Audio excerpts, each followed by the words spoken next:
Welcome back.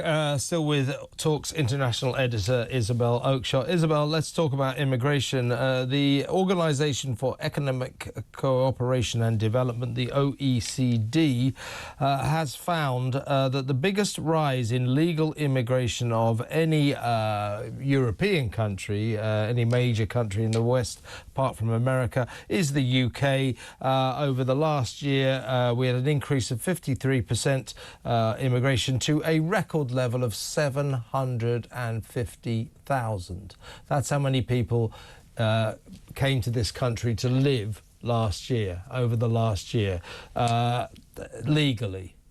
The only country that beat us in the world, the top destination, not unsurprisingly, was America, with 1.2 million arrivals. But then again, they've got a population of about 370 million. We have a population of about 68, 69 million, 750,000 more than any other European country. This, again, it's another absolute catastrophe, out of control. I mean, the UK is actually a really pretty small island. You may know better than I do the precise number of miles from John O'Groats to the other end of the country. It's about 850 or something like that. 850 is what in my head. I mean, France is 2 to 3 times that size. And as for the United States of America, well, you know, many, many, many multiples. So, look, we just can't continue to accommodate anything like this level of immigration without, I mean, I don't think we can continue to accommodate it even with the associated infrastructure, because I think that would transform our country for the worse. Sorry to interrupt. I've just looked it up. It's even worse than we thought. It's from John O'Groats to Land's End, or Land's End to John O'Groats, depending on which way you're travelling. So from the furthest possible journey, 603 miles. I mean, you know, we don't have the space for this, I don't believe, because frankly, you can't distribute lots of people across the Highlands and west coast of Scotland. You can't distribute them across large parts of the Lake District. You know, it's not like that. You always find that people will come out and say, oh, but, you know, so much of Great Britain is still Greenland. Well, yeah, but most people aren't going to be living on the top of a mountain, are they? So,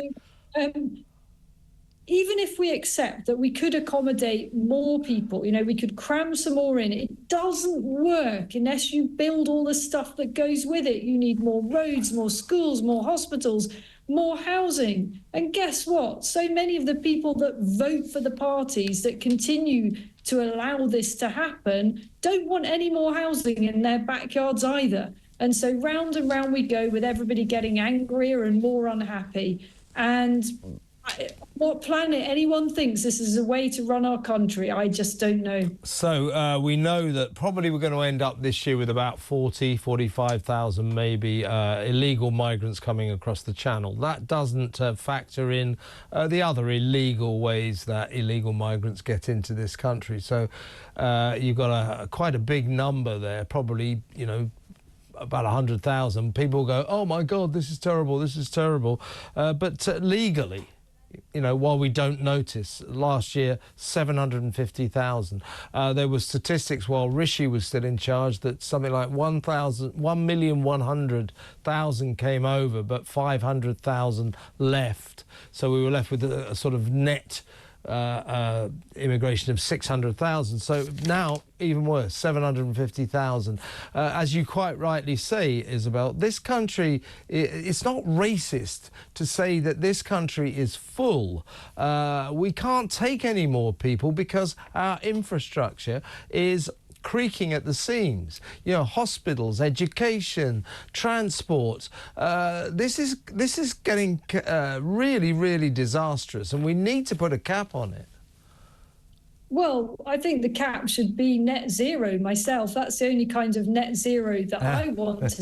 You know, I want to have no more coming in than are leaving, and ideally, what we would welcome would be as many people coming in with commensurate skills as are leaving with those skills. It's no good to us importing a load of people that are very, very low skilled or without any skills at all, or don't speak our language, because it's very difficult to contribute if you can't.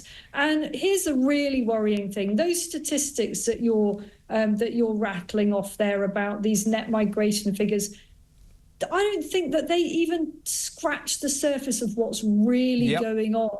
Yep. You know, we don't have a proper system for monitoring exactly who's in and who's out. We know that. We also know that there are an awful lot of people bringing relatives and friends over, or saying they're only here temporarily and staying longer.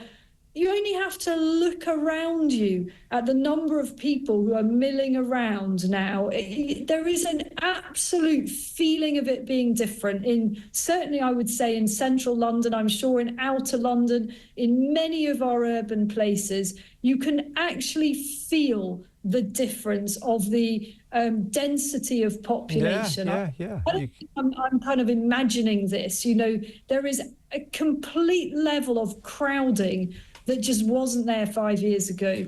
Exactly right. And many experts in the field estimate that, you know, there may be 1 million or maybe quite a few million residents of this country, illegal migrants, that we don't even know about. I mean, what we always, when we talk about illegal migrants, we say, oh, yeah, well, they came over, they got caught on the beach, and then we gave them hotels and all that kind of stuff. We don't factor in the migrants that actually don't get caught, that actually get into this country. So not necessarily by small boats, but by the methods you're talking about. You know, they come over on a temporary visa. They come over pretending they're on holiday. They come to visit relatives. They never go back. So it's quite possible that we may have a few million people living in this already absolutely overcrowded country that we don't know about. I think it's not just possible, I think it's probable. I mean, you know, I see it at a constituency level.